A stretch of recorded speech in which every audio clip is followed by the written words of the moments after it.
नमस्कार दोस्तों, स्वागत है एक बार फिर आपके अपने YouTube चैनल जीवा स्टडी पर। मैं वरिष्ठ अध्यापक मुकेश कुमार जांगिड़ आपका स्वागत करता हूं। तो इस वीडियो में अपन देखेंगे कलाम द राज्य जो ऑफलाइन टेस्ट है आपके RPSC second grade GK paper 1 उसका फाइनल टेस्ट 3 थी। उसकी साइकोलॉजी के क्वेश्चन जो 20 आए हुए थे वो देखेंगे। एकदम इजी क्वेश्चन थे, 20 के 20 देखते हैं एकदम अच्छे तरीके से। बस अब आपको कुछ ही क्लासेस जो है और प्रोवाइड करवाई जाएगी, बाकी क्योंकि एग्जाम एकदम पास में आ चुका है आपका। तो सबसे पहला जो क्वेश्चन है आपका आज का, साइकोलॉजी की अलग से प्लेलिस्ट बना रखी है मैंने। जो है प्लेलिस्ट सेक्शन में जाओगे तो सेकंड ग्रेड साइकोलॉजी 2025 नाम से आपके अलग से जो है एक प्लेलिस्ट है जिसमें साइकोलॉजी की सारी क्लासेज है, और मैं गारंटी लेता हूं कि वहां से लगभग क्वेश्चंस आ जाएंगे। ठीक है, सबसे पहला जो क्वेश्चन है आपका कि कोई भी नाराज हो सकता है, ये आसान है, परंतु एक इस व्यक्ति के ऊपर सही मात्रा में सही समय पर सही उद्देश्य के लिए और सही तरीके से नाराज होना आसान नहीं है। मतलब कोई आपसे नाराज हो सकता है, ये तो एकदम जो है आसान बात है, लेकिन एक सही व्यक्ति के ऊपर सही मात्रा में सही समय पर सही उद्देश्य के लिए और सही तरीके से नाराज होना आसान नहीं है। ये किस चीज से संबंधित है? तो ये आपका सामाजिक विकास है, नहीं संज्ञानात्मक विकास है, नहीं शारीरिक विकास है, नहीं, ये आपका संवेगात्मक विकास है। संवेगों को नियंत्रित करना सीखना चाहिए आपको। ठीक है, संवेग मतलब जो आपका गुस्सा है, ठीक है, आपके दुख सुख, ये सारे संवेगों के अंतर्गत आते हैं। तो ये जो आपका क्या है, संवेगात्मक विकास से संबंधित है। ये क्या फाइनल टेस्ट है, फुल लेंथ टेस्ट है, आपको पता ही है। तो इसमें जो है साइकोलॉजी भी पूरी की पूरी कवर हुई है, और हर चीज जो है मैंने पहले की क्लासेज में करवा रखी है आपको, हर चीज, कुछ नया है ही नहीं इसमें। ठीक है, फिर आता है क्वेश्चन नंबर 70। विशेष आवश्यकता वाले बच्चों में कौन सम्मिलित है? विशेष आवश्यकता वाले बच्चों में कौन सम्मिलित है? तो देखो, कई स्टूडेंट क्या सोचते हैं कि विशेष आवश्यकता वाले बच्चे ना या तो मंदबुद्धि बच्चे होते हैं या पिछड़े बच्चे होते हैं। ऐसा नहीं है। विशेष आवश्यकता वाले बच्चों में प्रतिभाशाली बच्चे भी आते हैं, मंदबुद्धि भी आते हैं, पिछड़े भी आते हैं। मतलब जो सामान्य से हटकर है वो सारे विशेष हैं। ठीक है, सामान्य से जो हटकर है ना, सामान्य से हटकर वो सारे विशेष है। ठीक है, कारण कि अगर कोई प्रतिभाशाली है तो वो भी विशेष है, कारण वो सामान्य नहीं है, उसको कुछ विशेष परिस्थितियां चाहिए। और जो सामान्य से कम यानी कि पिछड़ा है तो वो वैसे ही क्या हो गया, विशेष हो गया। तो इसमें तीनों शामिल हो जाएंगे, तो उत्तर उपयुक्त सभी आ जाएगा। ठीक है, ये आपको ध्यान में रखना है। विशेष आवश्यकता वाले बच्चों में प्रतिभाशाली बच्चे भी होते हैं और मंदबुद्धि भी होते हैं, पिछड़े भी होते हैं। ठीक है, उत्तर ऑप्शन नंबर 4 हो जाएगा। इजी आई हुई है साइकोलॉजी। फाइनल टेस्ट 4 है, उसके मैं क्वेश्चन आपको सिर्फ और सिर्फ साइकोलॉजी के ही करवाऊंगा, क्योंकि बाकी जीके वाले क्वेश्चन का आप कोई महत्व नहीं रहा है। क्योंकि लास्ट टाइम में आप जो है जीके को लेकर थोड़ा जो है अपने अंदर डर जो है पैदा हो रहा है, क्योंकि पेपर जो हार्ड आ रहे हैं उसका डर आपके मन में ना बैठे, इसलिए मैं जीके के क्वेश्चन नहीं करवा रहा हूं। ठीक है, जितने करवा दिए उतने करवा दिए। फिर अगला जो क्वेश्चन है साइकोलॉजी इसलिए करवा रहा हूँ कि इजी आती है साइकोलॉजी। आज भी आरपीएससी के पेपर्स में इजी आती है, इस बार हार्ड आ जाए वो अलग बात है, लेकिन अभी तक इजी ही आ रही है। ठीक है, रुचि छिपा हुआ अवधान है और अवधान रुचि का क्रियात्मक स्वरूप है। तो आपको देखो ये परिभाषाएं क्या पता डायरेक्ट यही आ जाए, इसलिए कई बार आंखों के आगे से गुजार लेनी चाहिए और कुछ शब्दों को पकड़ लेना चाहिए, जैसे रुचि और अवधान। रुचि और अवधान, बस ये दो शब्द आते ही आपको क्या याद रखना है? तो ये किस मनोवैज्ञानिक ने दिया कि रुचि छिपा हुआ अवधान है और अवधान रुचि का क्रियात्मक स्वरूप है। और ये बात आपकी किसने कही? मैकडूगल ने। किसने कही? मैकडूगल ने कही।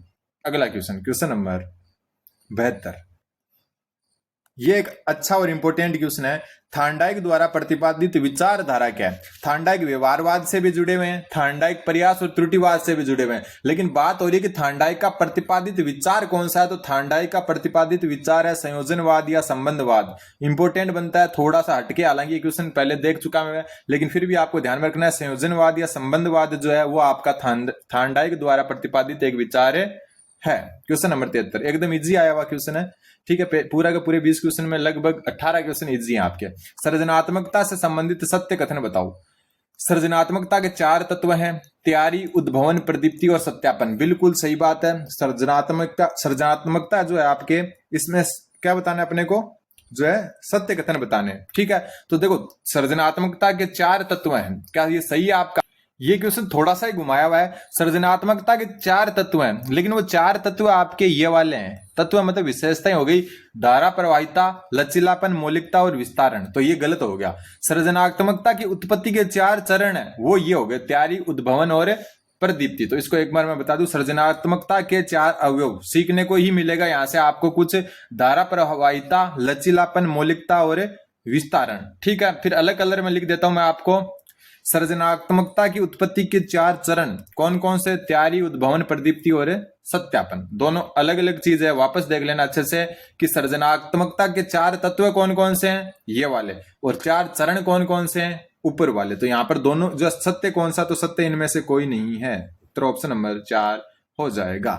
ठीक है, अगला क्वेश्चन, अच्छा क्वेश्चन था ये। क्वेश्चन नंबर 74, बुद्धि लब्धि संप्रत्यय के जनक। तो बुद्धि लब्धि जो संप्रत्यय उसके जनक है आपके स्ट्रन। ठीक है, और बुद्धि लब्धि आपको पता ही है MA/CA, मेंटल एज बटा क्रॉनिकल एज इंटू 100। ये आपको मैं बार बार करवा चुका, हर चीज का एक्सप्लेनेशन जो है अपन जो है पहले देख चुके हैं एकदम अच्छे से विस्तार से, वो आपको मैं बता चुका। प्लेलिस्ट वाले सेक्शन में जाकर आप प्लेलिस्ट देख सकते हैं अच्छे तरीके से। फिर आता है त्रिचापीय सिद्धांत के अंतर्गत सबसे महत्वपूर्ण घटक कौन सा है। तो त्रिचापीय जो सिद्धांत है आपका, ये किसने दिया था, बुद्धि का त्रिचापीय सिद्धांत स्टर्नबर्ग ने दिया था। एक मिनट, किसने दिया था, स्टर्नबर्ग ने। और इसने बुद्धि की 3 प्रकार बताए। सबसे पहले घटकीय बुद्धि, कौन सी बुद्धि, घटकीय बुद्धि। ठीक है, घटकीय बुद्धि। 2 नंबर पर आता है इसका जो है आपकी आनुभाविक बुद्धि। 3 नंबर पर आती है सांदर्भिक बुद्धि। ये वैसे मैं पहले भी डिटेल से करवा चुका हूं। ठीक है, घटकीय बुद्धि में 3 वापस चरण आते हैं। सबसे पहले जो आता है आपका ज्ञानार्जन घटक, ज्ञानार्जन घटक। ठीक है, अर्जन में गलत लिखा दिया, एक मिनट, ज्ञानार्जन घटक। ठीक है, दूसरा इसके अंदर आता है घटकीय बुद्धि के अंदर, दूसरा आता है आपका मेटा घटक, और इस मेटा घटक को कहते हैं अधिघटक, अधिघटक। और तीसरा जो आपका घटक आता है इसमें वो आता है निष्पादन घटक, निष्पादन घटक। ठीक है, तो सबसे महत्वपूर्ण जो घटक होता है वो आपका मेटा घटक होता है, जिसको अधिघटक कहते हैं। कारण कि ज्ञानार्जन जो घटक है इसमें अपन जो है कोई भी चीज जो है उसके बारे में सोचते हैं, पहले समस्या को समझते हैं। मतलब मेटा घटक में जो है पूरा तैयारी करते हैं उस चीज को, निष्पादन में उसको कार्य को काम जो अंजाम देते हैं। तो यहां पर सबसे महत्वपूर्ण घटक मेटा घटक हो जाएगा। अनुभाविक बुद्धि जो है इसका दूसरा नाम ध्यान में रख लेना, ये सृजनात्मक बुद्धि भी कहते हैं इसको। ये पहले अपन वैसे जान चुके हैं, सृजनात्मक बुद्धि भी कहते हैं इसको, सृजनात्मकता पाई जाती है। और सांदर्भिक जो बुद्धि है उसको आपका जो है आप जो है एक तो व्यवहारिक बुद्धि भी कह सकते हैं इसको, एक व्यवसायिक बुद्धि भी कह सकते हैं। ठीक है, व्यवसायिक बुद्धि भी कह सकते हैं, और साथ में अपन प्रासंगिक बुद्धि भी कह सकते हैं, प्रासंगिक बुद्धि भी कह सकते हैं। घटकीय बुद्धि में आलोचनात्मकता पाई जाती है, आलोचनात्मकता पाई जाती है, आलोचनात्मकता के साथ विश्लेषण पाया जाता है इसमें। ठीक है, ये आपको ध्यान में रखना। तो इसका उत्तर हो जाएगा ऑप्शन नंबर 2। क्वेश्चन नंबर 76, व्यक्तिगत शाब्दिक परीक्षण के संबंध में असत्य कथन बताओ। शाब्दिक जो परीक्षण है आपका, व्यक्तिगत शाब्दिक परीक्षण, उसके बारे में असत्य कथन बताना है। शाब्दिक परीक्षण आपको पता ही है पढ़े लिखे लोगों पर होता है, पढ़े लिखे लोगों पर होता है, क्योंकि शाब्दिक परीक्षण है। इस परीक्षण से उच्च स्तरीय सही परिणाम प्राप्त होते हैं, यह बात बिल्कुल सही है। शाब्दिक परीक्षण से अशाब्दिक परीक्षण की तुलना में उच्च स्तरीय सही परिणाम प्राप्त होते हैं, ये अधिक समय से परिणाम देता है। बिल्कुल, शाब्दिक परीक्षण में थोड़ा सा टाइम लगता है, क्योंकि आपका अशाब्दिक परीक्षण होता है वो या पहेलियों पर या क्वेश्चंस पर आधारित होता है, आराम से हो जाता है। लेकिन ये शाब्दिक परीक्षण जो पढ़े लिखे लोगों पर होता है ये टाइम लेता है, ये कम खर्चीली प्रक्रिया, तो ये गलत है। टाइम ज्यादा लेगा और जो है आपका परिणाम देर से देगा तो खर्चा भी ज्यादा आएगा, तो ये असत्य है। परीक्षक को परीक्षार्थी से संवाद का अवसर प्राप्त होता है, इसमें बिल्कुल संवाद का अवसर प्राप्त होता है। क्वेश्चन नंबर 77, असत्य कथन बताओ। फ्राइड ने मानव मस्तिष्क की तुलना पानी में तैरती बर्फ के चट्टान से की है, बिल्कुल सही बात है। सिगमंड फ्राइड का जो आपका मनोविश्लेषणात्मक और मनोलैंगिक सिद्धांत है वो भी इन्हीं का है। तो फ्राइड ने जो है मानव मस्तिष्क की तुलना जो है जो पानी में तैरती हुई बर्फ की चट्टान से की है। इदम, जिसको हम क्या कहते हैं, इदम को आईडी, ठीक है, इदम जो है वो सुकेप्सा का सिद्धांत, यहाँ विद्वांत नहीं है, सिद्धांत पर कार्य करता है, बिल्कुल सही बात है। ये भी चर्चा अपन पहले कर चुके। मस्तिष्क का 90% भाग अचेतन से संचालित होता है, ये भी बिल्कुल सही है। और 10% किससे होता है, चेतन से। ठीक है, फिर इडिपस और इलेक्ट्रा ग्रंथि, इडिपस और इलेक्ट्रा ग्रंथि के बारे में बता चुका मैं। इडिपस ग्रंथि जो है आपकी और इलेक्ट्रा ग्रंथि, इडिपस बालकों में और इलेक्ट्रा ग्रंथि बालिकाओं में कब होती है, जो है आपकी 4 से 6 वर्ष की आयु में। तो किशोरावस्था में दृष्टिगत नहीं होती, ये 4 से 6 वर्ष में कोई किशोरावस्था नहीं है। ये जो आपका मनोलैंगिक सिद्धांत है उसकी तीसरी अवस्था लिंग अवस्था, उसमें जो है ये दृष्टिगत होती है, ध्यान रख लेना। सब कुछ अपन पहले पढ़ चुके हैं। जो नए स्टूडेंट उनको मैं बता दूं, अपन जो है मैंने अलग से प्लेलिस्ट बना रखी है, वापस बता रहा हूं, उसको जाकर जरूर देखें एक बार। सारे के सारे क्वेश्चन वहां से ही आए हैं। फिर समाज मिति के जनक कौन है, समाज मिति के जनक मोरिनो, JL मोरिनो। समाज से देश, देश अपने देश का राष्ट्रीय पक्षी मोर, तो समाज मिति के जनक JL मेरिनो या मोरिनो। फिर एक अंतर्मुखी व्यक्ति में कौन सा गुण परिलक्षित नहीं होता, इजी है एकदम पूरा का पूरा। भाव संप्रेषण की न्यूनता, मतलब अपने भावों को बता नहीं पाता, इसकी न्यूनता होती है। बिल्कुल सही बात है। अंतर्मुखी मतलब खुद में ही रहने वाला। वाक चातुर्य, बोलने में क्या बहुत ज्यादा बड़बोला होता है? बिल्कुल नहीं होता। ये जो है आपका बहिर्मुखी व्यक्ति होता है। क्या होता है? ये बहिर्मुखी व्यक्ति होता है। फिर एकांत प्रिय, एकांत प्रिय अंतर्मुखी होता है। बिल्कुल संकोची स्वभाव का भी क्या होता है? अंतर्मुखी। लेकिन वाक चातुर्य जो है वो अंतर्मुखी में ना पाकर बहिर्मुखी में पाई जाती है। क्वेश्चन नंबर 80 नंबर क्वेश्चन है, आंतरिक अभिप्रेरणा की वह विशेषता जो इसे बाहरी अभिप्रेरणा से अलग करती है। मतलब अपने को उत्तर में आंतरिक अभिप्रेरणा की विशेषता देखनी है जो बाह्य अभिप्रेरणा से अलग करती है उसको। ठीक है, ये परिणाम पर केंद्रित होती है, तो परिणाम पर आपकी जो है बाह्य अभिप्रेरणा या बाहरी अभिप्रेरणा केंद्रित होती है। आंतरिक अभिप्रेरणा आपकी कार्य केंद्रित होती है। ठीक है, कार्य केंद्रित। और बाह्य अभिप्रेरणा जो है परिणाम पर या फिर हम कह सकते हैं लक्ष्य केंद्रित होती है। क्या होती है? लक्ष्य केंद्रित होती है।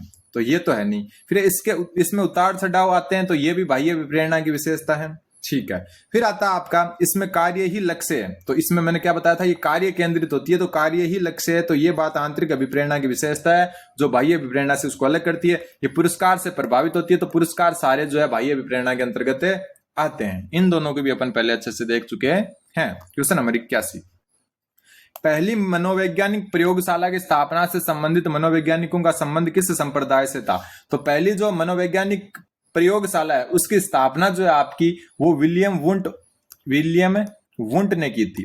ठीक है, साथ में इनके शिष्य थे टिचनर, और ये दोनों के दोनों आपके संरचनावाद से संबंधित है। प्रकार्यवाद से विलियम जेम्स से संबंधित है। विलियम जेम्स जो है प्रकार्यवाद से संबंधित है। व्यवहारवाद से वाटसन संबंधित है। ठीक है, मैकडूगल संबंधित है। तो इसका उत्तर हो जाएगा पहली मनोवैज्ञानिक प्रयोगशाला संरचनावादी जो संप्रदाय है उन्होंने स्थापित की थी। फिर रचनावादी अधिगम की कौन सी विशेषता नहीं है? एकदम इजी है। रचनावादी मतलब छात्र को खुद करके सीखना। ये छात्र केंद्रित उपागम है। बिल्कुल सही बात है। ठीक है, अध्यापक की भूमिका बिल्कुल होती है। अध्यापक इसमें जो है फैसिलिटेटर के रूप में काम करता है। फैसिलिटेटर के रूप में।